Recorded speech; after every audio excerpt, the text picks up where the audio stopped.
Alhamdulillah wassalatu wassalamu ala Rasulillah. Kita mulakan dengan bacaan Ummul Kitab Al-Fatihah.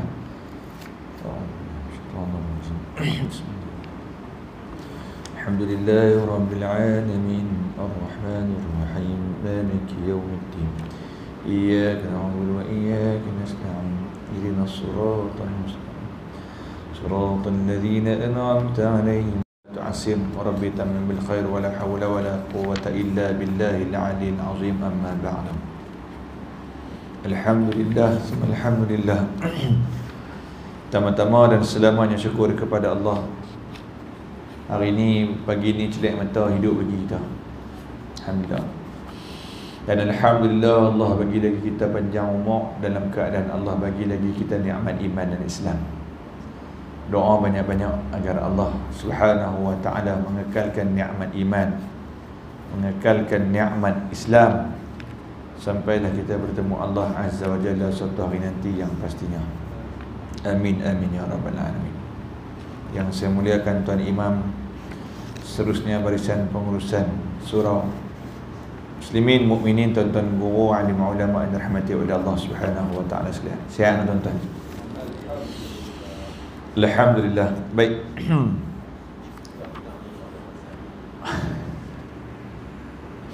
Siap-siap menang. Baru boleh menang tadi.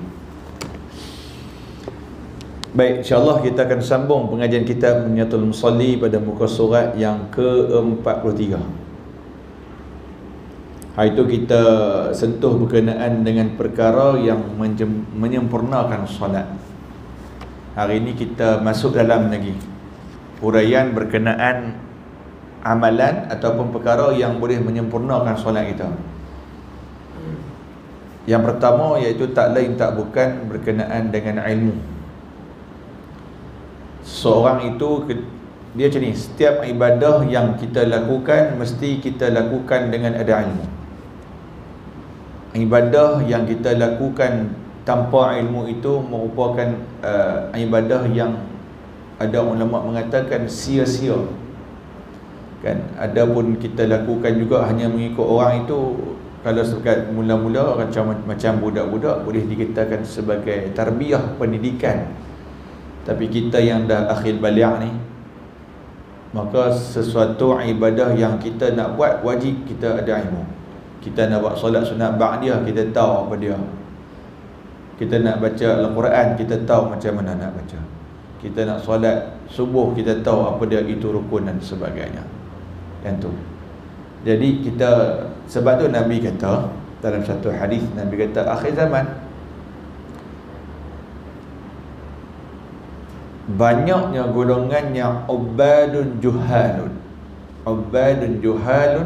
wa qurra'un fasaqah. Nabi kata, apa dikatakan ubadun juhal? Ramainya orang yang rajin semayang, rajin buat ibadah tapi dalam keadaan jahil, tak ada ilmu. Nak semayang betul, tapi semayang dalam keadaan ikut trend orang. Nak buat umrah betul, nak buat umrah baik, tapi tak tahu ilmu, tak mengaji langsung berkenaan dengan umrah, dia buat ikut trend, ikut orang. Orang buat, dia pun buat. Adapun untuk tarbiyah itu tak ada masalah, untuk nak belajar dan sebagainya. Tapi bila dah menjadi, orang mengatakan satu ibadah wajib dalam diri kita, takkan nak ikut-ikut lagi. Betul dah maksud dia. Jadi kita kena ada ilmu setiap perkara yang kita buat, terutamanya berkenaan dengan ibadah. Kita tengok pada muka surat 43. Untuk menyempurnakan solat, pertama kena ada ilmu. Ada 3 bahagian ilmu itu. Kita tahu hak mana satu fardu, yang mana sunat dalam waktu solat. Sebab solat tu dia takkan sah melainkan diketahui kaifiat dia, cara semayang dia. Kalau tak ada ilmu, dia ikut dan dia nak rokok dulu ke, dia nak sujud dulu ke.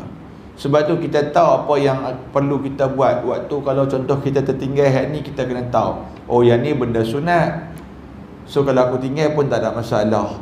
Oh yang ni sunat ab'ad, kalau aku tinggal disunatkan sujud sahwi. Oh yang ni sunat hai'ah, kita dah sentuh dah berkenaan dengan sunat-sunat ab'ad dan sunat hai'ah sebelum ni. Jadi dia tahu, jadi dia tak gelabah. Taklah jadi macam mana ketika mana solat, tiba-tiba Tok Imam tertinggal sunat arba'ah. Contoh dia doa qunut, ataupun tok imam tertinggal tahiyat awal. Jadi tak ada lah dia pergi tegur, dia pergi mufaraqah tu sedangkan tok imam tu hanya tinggal perkara sunat. Jadi dia taklah sampai nak kena tegur, sampai nak kena marah tok imam dan sebagainya. Apa tok imam ni tinggal yang ni, batas sembahyang kami semua. Selamba dia kata batas sembahyang.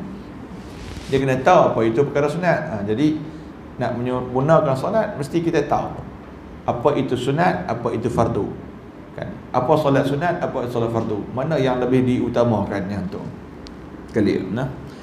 Yang keduanya diketahui mana yang fardu dan mana yang sunat pada wuduknya. Kerana yang demikian itu syarat sah wuduk. Kena tahu apa yang fardu dan sunat, apa dia wajib waktu ambil wuduk.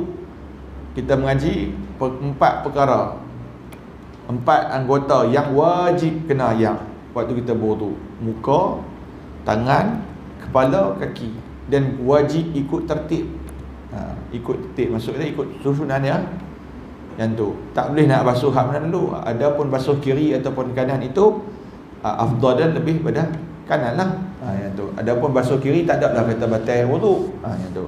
Dia bila tak tahu benda tu, kadang-kadang kalau kita tak ada ilmu, kita jadi was-was. Betul ke ni? Betul ke ni? Boleh ke ni? Boleh ke ni? Sampai dah betul. Lain tu. Dan mengetahui tipu daya syaitan supaya dapat dijauhinya. Kita tahu waktu kita solat ni mesti dia akan ganggu kita, menghilangkan khusyuk kita.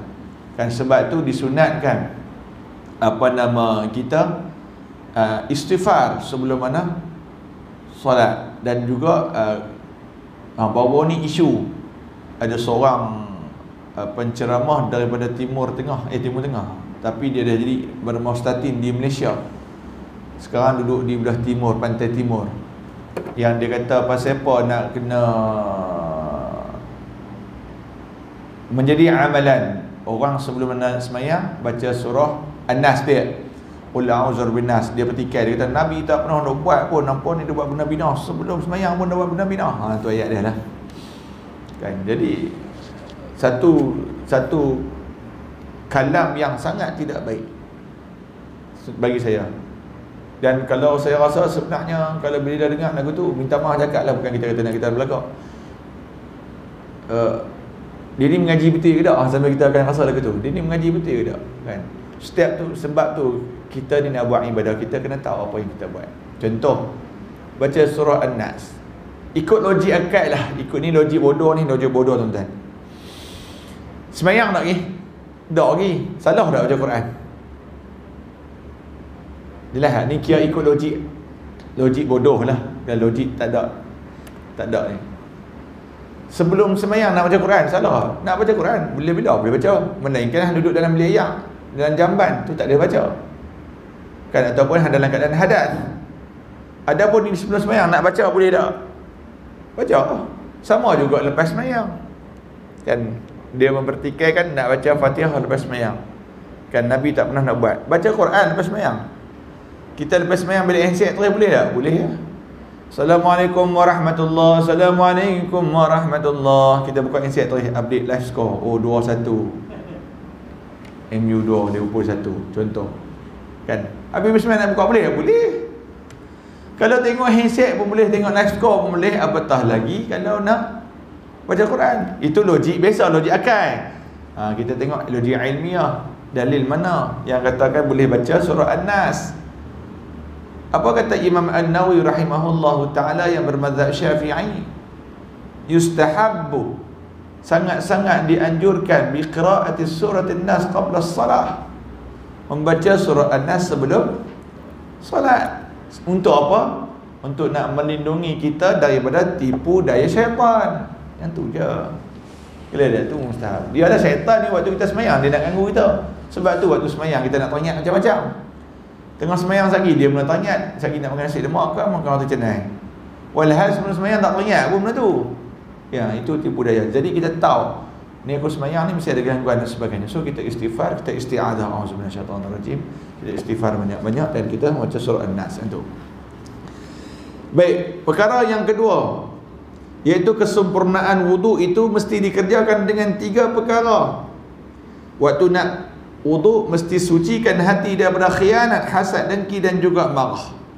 Buang apa semua tu. Dan kita tahu sebenarnya wuduk itu juga mengurangkan marah kita. Orang yang tengah marah dianjurkan untuk ambil wuduk. Contoh fan Liverpool kalah marah kena dengan MU, ambil wuduk, tenangkan hati dan sebagainya. Tak apa, baru 3 game, ada lagi banyak game lagi, ada 35 game. So dia tak payah nak marah sangat. Dan macam-macam boleh jadi. Kan contoh kita ambil Arsenal tahun lepas. Teruk dia. Contoh ni saya beri contoh. Dan jemaah kita banyak geng-geng bola. Arsenal tahun lepas teruk tak? Teruk. Sampai tangga yang ke-20 berapa lama? 2 game ke 3 game kot dia kalah teruk. Dan akhirnya dia habis finishing dia di tangga yang ke-5, atas pada MU lagi. Itu orang kata kita kena tahu, kita kena faham benda tu. Jadi dalam keadaan amarah, marah, ambil wuduk. Okey, dan kita tahu wuduk itu juga sucikan daripada dosa, gugur dosa tuan-tuan. Sebab tu kita digalakkan lepas ambil wuduk janganlah basuh muka ayak miti tu biar, basuh tangan ayak miti tu biar. Kita digalakkan tinggal. Sebab apa? Setiap titisan itu dititis dengan gugurnya dosa-dosa. Dosa tangan, dosa muka, dosa telinga, dosa kepala, dosa kaki, dan sebagainya, kumuk-kumuk dan sebagainya itu. Okey, itu. Nak kesempurnaan wuduk pula, basuh anggota wuduk dengan sempurna tanpa berlebihan. Tanpa berlebihan. Sebab tu ada inisiatif satu masjid yang agak baik, ada masjid mana saya tengok. Kan kita ni minta maaf juga, kadang-kadang kita ni buang air waktu ambil wuduk. Kita biar buka preng keluar kumuk-kumuk. Okey, sat lagi. Basuh tangan, duk cuci. Tengah duk sapu kat tangan tu, air baik duk jalan juga. Sebab tu kalau ada kolah, saya prefer kolah. Kan kalau ada kolah saya lebih prefer kolah, tapi tak ada baik pun boleh. Tapi kalau baiknya jimat sikit penggunaan. Kan jimat penggunaan. Kalau sebab tu dia tu ada masa tu masjid dia tukar kepala paik yang mana letak tangan bawa keluar air. Betul. So jadi waktu dia lepas tu air tutup secara sendiri lah. Jadi tidak berlaku pembaziran. Itu. Dan juga tanpa berlebihan juga boleh dikatakan dengan sapu kaki sampai ka'bain, sampai buku lali lah. Boleh kita panggil buku lali. Saya duk confuse dengan tumit belakang. Buku lali mata kaki. Macam tu. Jangan sampai betih berlutut dah. Itu dia katakan berlebihan. Adapun di sini tak apa, dia berlebihkan sikit. Takut tak dikena bahagian belakang. Kena tahulah benda tu. Baru sempurna wuduk. Kan yang tu. Jadi nak sentuh berkenaan berlebihan ni lebih kepada ayak. Tuan-tuan tengok baziak banyak ayak. Kan banyak je baziak. Ayak. Baik yang tu. Kita tengok pada perkara yang ketiga, kesempurnaan yang ketiga. Kesempurnaan pakaian itu dengan 3 perkara. Yang pertama, pakaian yang halal. Dia tak rembat baju orang. Kan, pakaian halal. Okey, semayang pakai baju curi, sah solat. Sah solat. Solat sah. Kan, tapi pemakaian itu jadi haram lah. Kan, perbuatan itu jadi haram. Kalau baiknya sempurnanya lagi, dia pakai baju yang halal. Yang tu. Dan pakaian itu suci daripada najis yang tidak dimaafkan. Najis yang dimaafkan ni macam mana? Macam najis serangga, nyamuk dan sebagainya. Adapun najis-najis yang tidak maafkan macam kita lah. Najis biasa, najis yang clear, tai cicak. Baju kena darah. Kan, adapun kena muntah, kotoran, kena najis, tai dan sebagainya. Itu. Dan juga pakaian yang bersesuaian dengan sunnah. Bukan untuk takbur, riak dan kemegahan. Sunnah pakai lagu mana? Menutup kepala. Kan kalau boleh pakai serban. Kalau ada kain serban letak di bahu, boleh letak di bahu. Nabi dia pakai serban, dia ada beberapa kaedah. Ada Nabi ambil serban, dia tutup kepala lagu tu saja. Kan ada yang dipakaikan serban lagu ni, ada dipakaikan tutup saja kepala tanpa kopiah, tutup kain serban saja. Kan sebab tu tuan-tuan pernah tengok tak kenal kan babak sepanjang Fatah ni. Tuan-tuan tengok Google ke dan YouTube ada babak Babak ni memang antara contoh pemakaian sunnah lah. Dia amal dan dia tak, saya tengok dia istiqamah. Dia serban, lepas tu dia lapik pula kain serban atas kepala dan tak pernah lepas. Itu satu contoh. Ada pun tak pakai serban boleh. Kan dia pakai serban ni dia buka letak di bahu. Tak pun dia letak di bahu, tak kiri kanan, dia letak belah sebelah saja. Belah ni pun boleh, belah ni pun boleh. Nabi pernah letak di sebelah sini dan sebelah sini. Ada kalanya dia tukar letak belah ni, ada kalanya dia tukar belah ni. Itu kita tahu waktu mana kita nak buat. Tapi tujuannya untuk sunnah, bukannya tujuannya untuk nak riak. Nak tunjuk kata ni aku dah buat sunnah ni, mau cerdik sikit, mau faham sikit, aku ni ahli syurga. Kan nampak yang tak buat tu neraka belakang, kesian dengan Allah. Bukan begitu. Dan juga pakai pakaian sunnah tu bukan nak tunjuk kata dia megah, dia mewah dan sebagainya. Kita niat untuk sunnah, baru sempurna pakaian kita ketika melakukan ibadah solat. Baik, tengok yang keempat. Kesempurnaan memelihara waktu itu ada 3 perkara. Yang pertama, mengamati kehadiran waktu dengan mata melihat matahari, bulan dan bintang. Kita orang kata apa? Prihatin betul waktu solat. Sebab tu tuan-tuan, saya ni saya beli ni, saya boleh nak, bukan nak promote pokok tuan-tuan, nak bagi satu jam yang nak menunjukkan kita prihatin waktu solat, pakai jam solat ni. Kan saya beli jenama Al-Fajar di Saudi, di Menara Jam. Saya beli masa tu berbaloi lah, bagi saya berbaloi RM510, tapi berbaloi. Sebab yang pertama lifetime warranty. Kalau rosak boleh pergi tukar, tapi orang nak pergi tukar pun Allah kan. Tapi tak apalah, sekali insya-Allah kita pergi tiap tahun kalau umur panjang. Adapun apa kelebihan, tuan-tuan tengok saya duk pakai, Ustaz Aslam pakai, tapi dia pakai jenis warna hitam plastik. Dia getah-getah. Dia yang cadang saya macam ni. Yang pertama sebab kiblat. Kan kiblat tu boleh pakai dalam keadaan terdesak. Kalau dah masuk surau ni tak suruh test lah. Kan ni kalau contoh pergi mancing ikan ke dan sebagainya, pergi duduk tengah hutan tak tahu kiblat mana. Yang paling saya suka adalah dia countdown waktu solat.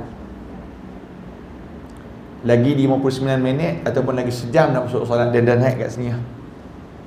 So kita tahu dah, okey lagi 10 minit nak azan, apa yang kita kena buat. Clear tak? Kadang-kadang kita leka kan, minta maaf dekat kadang-kadang kita ralik kan, kadang-kadang kita ralik kan, lepak tengok TV, tengok bola, kita ralik kan, nak masuk, insya-Allah dah masuk, dah azan dah, sampai tak tahu kan. Jadi kita tahu, tak perlu dah tengok matahari. Kita kadang-kadang tengok matahari pun kita tahu, tengok main bola tengah badah, ni nak maghrib dah ni kan, tengok matahari dah turun dah, ni matahari tengah pacak atas kepala ni, nak lohok dah ni kan. Kita kena mengamati dengan betul kehadiran waktu. Itu baru dikatakan kesempurnaan memelihara waktu. Salah satu sifat munafik yang kita belajar, fawailul lil musallin alladhina hum an salatihim sahun. Surah Al-Ma'un. Itu ciri orang munafik. Orang munafik ni dia penyegan nak solat. Adapun dia kalau sembahyang pun alladhina hum an salatihim sahun. Kan, alladzina hum an salatihim sahun. Depa sembahyang dalam keadaan yang lalai. Apakah yang dikatakan dengan lalai? Sahun tu meletakkan solat itu, waktu solat itu waktu yang belakang-belakang ni. Tu dikatakan sahun, lalai. Celakalah orang yang lagu tu sembahyang tapi celakalah golongan semikian rupa. Sahun. Sebab itu selain orang munafik ni juga, kita dah belajar berkenaan dengan munafik ni ialah bila cakap bohong, bila janji tak pernah tepati, bila diberi amanah dia khianat. Itu jelas dalam hadis orang munafik. Adapun dalam ciri yang lain yang disebut oleh Allah Subhanahu Wa Taala, boleh kita ambil surah Al-Ma'un tu, ada 4 kan, kita pernah sentuh itu. Wala yahuddu ala ta'amil miskin, kedekut, bakhil kan, bakhil, malah nak jamu orang makan, bakhil. Fawailul lil musallin, sembahyang malah. Dan Allah Ta'ala juga sebut juga orang munafik ni dia malas sembahyang dalam surah An-Nisa ayat 142. Apa yang Allah Ta'ala sebut? Innal munafiqina yukhadi'una Allah wa khadi'uhum wa idza qamu ila shalah qamu kusala. Bila depa sembahyang, idza qamu ila salat qamu kusala. Bila depa sembahyang dalam keadaan kusala. Yura'unan nas, dia tengok manusia. Nak semayang tengok dulu orang. Kalau ada orang lagu ni baru semayang. Kan, wala yadhkuruna illa wa yadhkuruna Allah illa qalila. Depa ni tidak mengerti Allah, ingat Allah tapi hanya sikit sangat ingat Allah Subhanahu wa taala. Itu ciri orang munafik.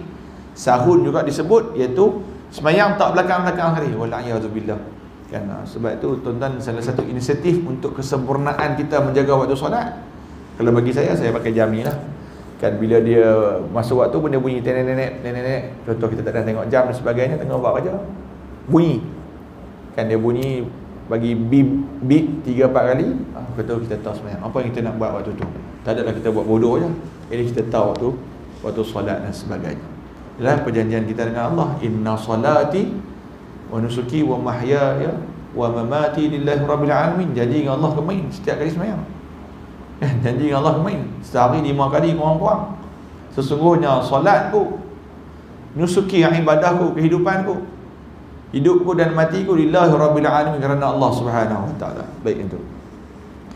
Yang kedua, telinga mendengar azan. Dan yang ketiga, hati memikirkan janjinya bagi waktu. Janji Allah.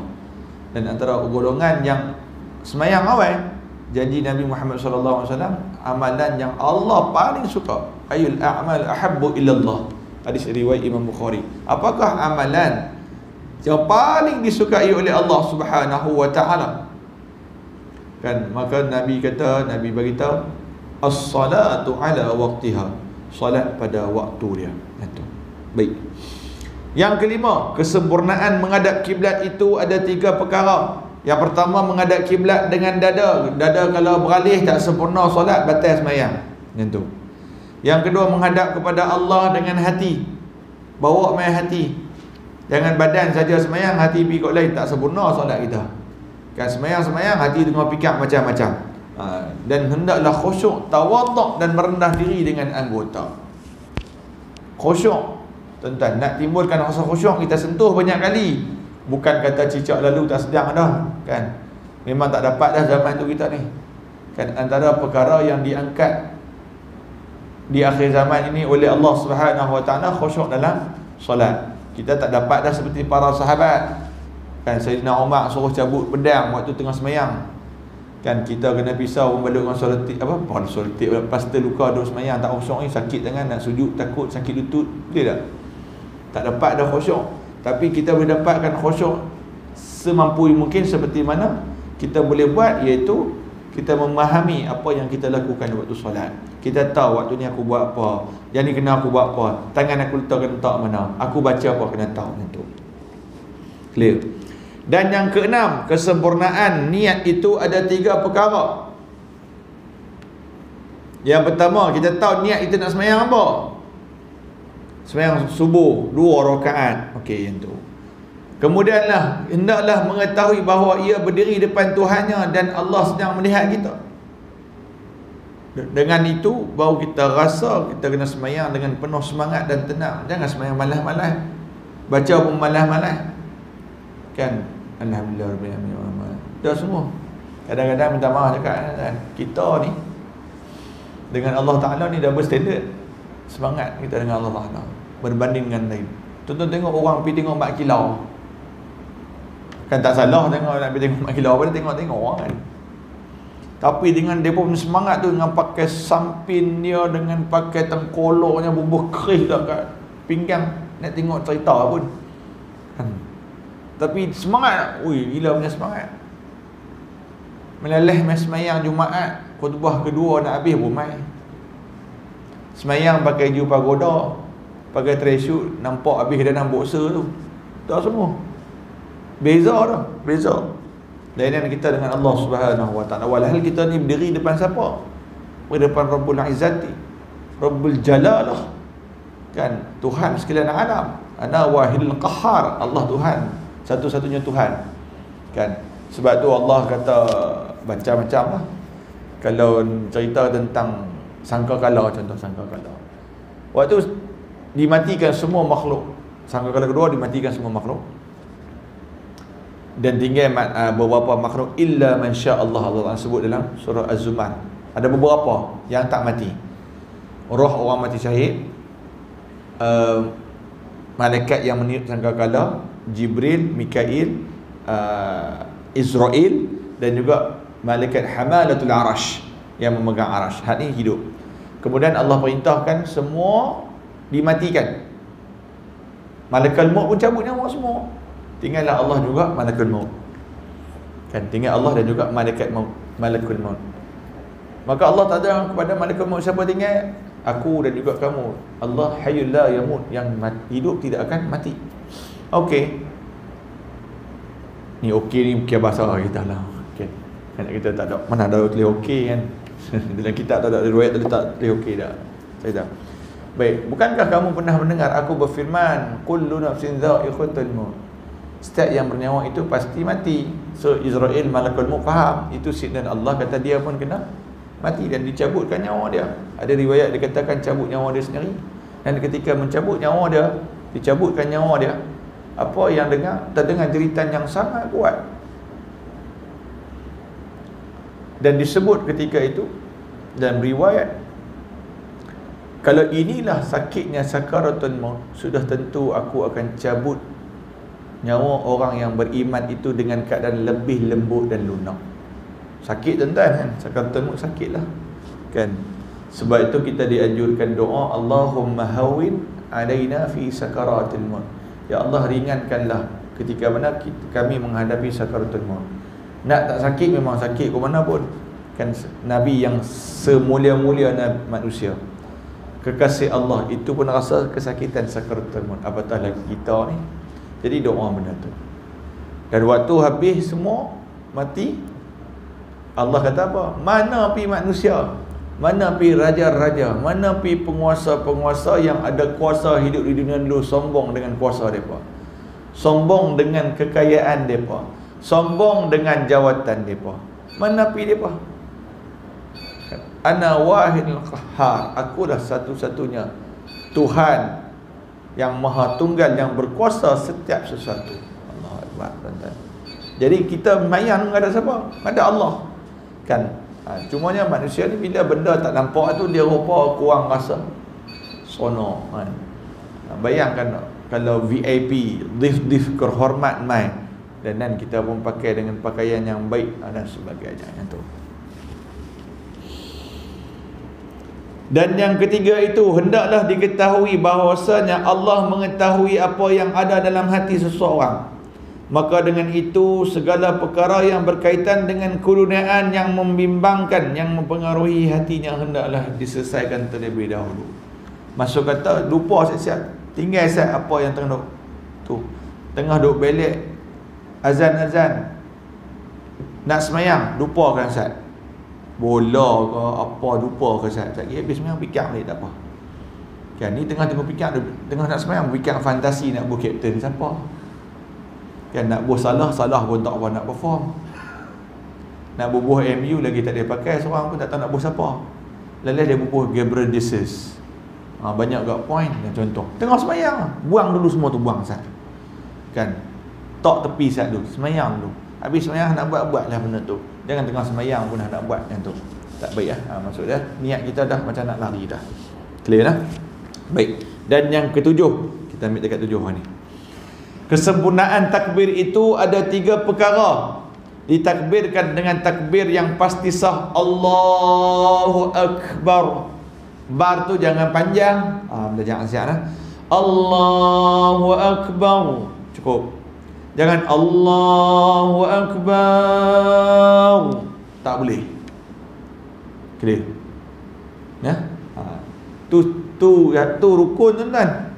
Rukun takbiratul ihram itu rukun. Jadi kita tahu takbir mana yang betul. Allahu Akbar. Clear? Allahu Akbar. Clear? Sebut tu. Jangan akbar pula. Tukar huruf. Akbar. Akbar. Kalau nak tebalkan roh tu lagi baik. Allahu Akbar. Lagi baik. Baru kena dia punya dengan sifat huruf dia ketika mana kita matikan dia. Baru. Baik. Kesempurnaan lagi, diangkat tangan betul selarah dengan dua belah telinga. Allah. Adapun bagi perempuan boleh letakkan di parah dada macam tu. Ni sempurna lah. Ustaz kalau tak angkat tangan sah, sah. Ni nak sempurna. Kena faham kita dalam bab untuk kesempurnaan, bukan dalam bab sah tak sah yang tu. Sempurnaan, tak tangan selaras dengan kedua belah tinggal. Mazhab Syafi'i ya. Adapun mazhab yang lain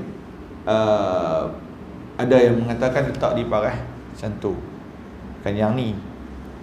Yang tu beza. Ada yang pendapat kata jari apa nama jari ni? Telunjuk di telinga. Ada ibu jari di telinga yang tu. Boleh ya?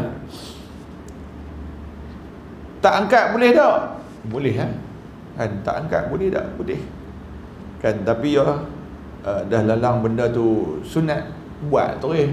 Kan kau mana puan semayang juga. Kan kau mana puan nak buat juga, buat bagi elok terus kan tu. Dan yang ketiga iaitu hendaklah ditakbirkan dengan ta'zim. Apa ta'zim? Ta'zim itu maksud dia mengagungkan Allah di kala hati hadir. Mengagungkan Allah. Allahu Akbar, hadirkan dengan hati kita, Allah Maha Besar. Aku nak menghadap yang Maha Besar. Aku menghadap ni yang bagi nyawa kat aku ni. Aku menghadap Allah yang menentukan masa depan aku dan sebagainya, memberi rezeki dan sebagainya. Umur aku dekat mana. Baru dia mai khusyuk dalam semayang. Baru dia mai takwa dalam semayang. Takut waktu semayang tu. Maksud apa? Sah tak sah dan sebagainya. Allah tengok kita. Itu mudah-mudahan lah. Amin amin ya rabbal alamin. Baik, kita berhenti dekat ini tuan-tuan. Ini kita akan masuk pada kesempurnaan qiyam yang ke-8 insya-Allah.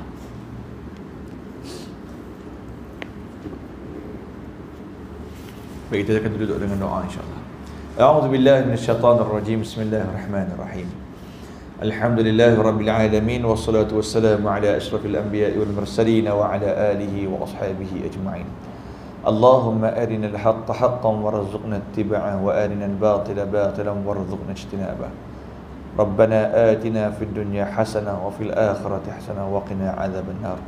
Wassallallahu ala sayyidina Muhammad wa ala alihi wa ashabihi ajma'in. Walhamdulillahi rabbil alamin. Yang baik itu daripada Allah Subhanahu wa taala. Salat dan silap terkesak bahasa daripada ilmu bahasa sendiri. Kita tutup majlis kita dengan kafaratul majlis dan suratul Nas. Subhanallah bihamdika asyhadu an la ilaha illa anta. Bismillahirrahmanirrahim. Illa alladhina amanu wa 'amilus solihati wa tawassaw bil haqqi. Aqul